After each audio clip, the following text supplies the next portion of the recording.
So guys, back again with another one.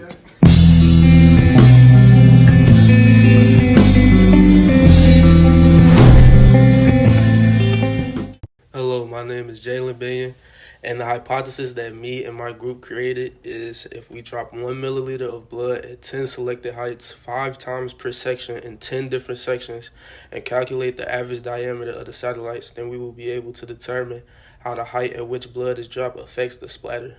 In order to understand how homicides are differentiated from suicides, you have to know about the type of patterns that are caused by these actions, which is impact stains. And impact stains are basically when blood droplets are dispersed through the air by an external force, like a gun, for example.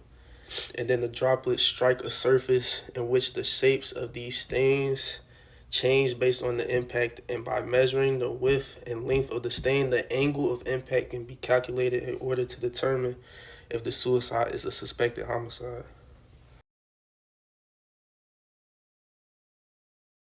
Alex Murdaugh was a South Carolina lawyer who was at the center of a high-profile case involving the murder of his wife and son, as well as multiple financial crimes.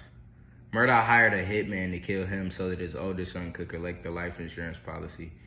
He was also accused of financial crimes including tax evasion, embezzlement, and money laundering. In addition to the murder charges, he faced more than 90 criminal charges and 11 lawsuits related to the criminal activities. Murdaugh's trial heard claims of corruption, opioid abuse, and failed hitman suicide plots, but in the end, he was found guilty of the murders and was sentenced to life with a possibility of parole. The police tested Murdaugh's shirts and shorts for blood. The test ended up coming back as presumptive positives.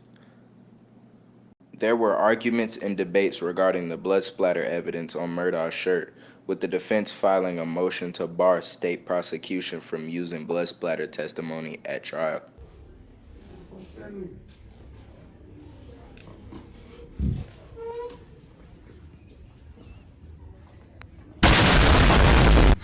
Oh, my leg!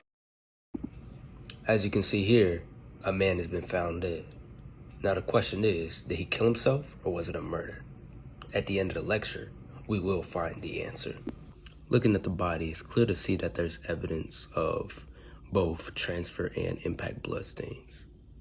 Looking more into specifics, there's this thing called expirated splatter, which is normally caused by blood from an internal injury mixing with the air from your lungs, and it's expelled through your nose, mouth, or an injury to the airways. Think of something like getting stabbed or poisoned, or in the case of suicide, hanging. Let's look at the murder weapon. Gunshot injuries commonly result in a mist-like splatter, which is caused by the bullets entering and exiting the body. Arterial spray refers to a squirt of blood that's been released when a major artery has been severed. Blood is propelled out of the blood vessel by the pumping of the heart, and it forms a arching pattern, which consists of large individual strands of blood. With that being said, let's take a closer look at gunshot splatter. Gunshots can create many different types of evidence depending on the distance, entry part of the body, and the caliber of the weapon used. Gunshot splatters have both forward and backward splatter. Forward splatter occurs by the exit wound, and backwards occurs by the entrance wound. The splatters are very dependent on the caliber of the weapon used, making it smaller or bigger depending on the gun. The forward splatter are mostly in the forms of mist, while the backward splatter are larger and with fewer drops. Using this information, it is possible to tell whether or not this crime has been staged, looking at factors like the exit and the entrance wounds to see if they correspond with the wounds present on the dead body and the distance of the splatter itself. If he shot himself, the exit and entrance wound would be quite different from whether or not he was shot from a distance. Same with the distance of the blood splatter. It would be a lot more congested or close together if he shot himself from the head than if someone shot him from, let's say, across the hallway. We got our heights using hypothetical trajectories that a person may get stabbed from. For our taller heights, we use JB, and for our smaller heights, we use Torrent Snow.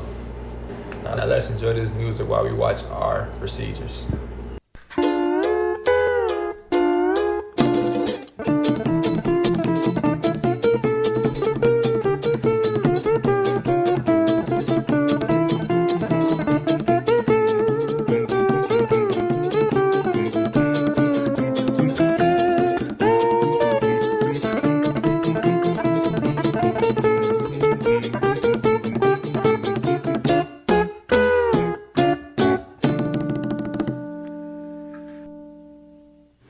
So, our graph consists of two things. First, it has the height of the drops that we took. And then we have the diameter, which was placed down from the drops. So, we made it so that we can still make an estimate of what an average height of another drop that we didn't do can be based off the ones that we did. That's why we spread it out from all the way from 33 inches all the way to 88. With this diversity, it gives us a wide span of an understanding of how an estimate can be constructed based off of a drop of blood. While it's being in this format, it also gives us the will to be able to identify an height without knowing the diameter, also giving us being able to identify a diameter without knowing the height. Because of the estimates that the line is giving us, we can understand how it will gradually grow. Now, this is all of the heights that we did, and this is the outcome of the diameter if you wasn't able to determine it from the chart. In conclusion, we will be able to determine how the height at which blood is dropped affects the splatter, based off the 1 milliliter of blood at 10 selected heights 5 times per section, in 10 different sections, and calculate the average diameter of the satellites.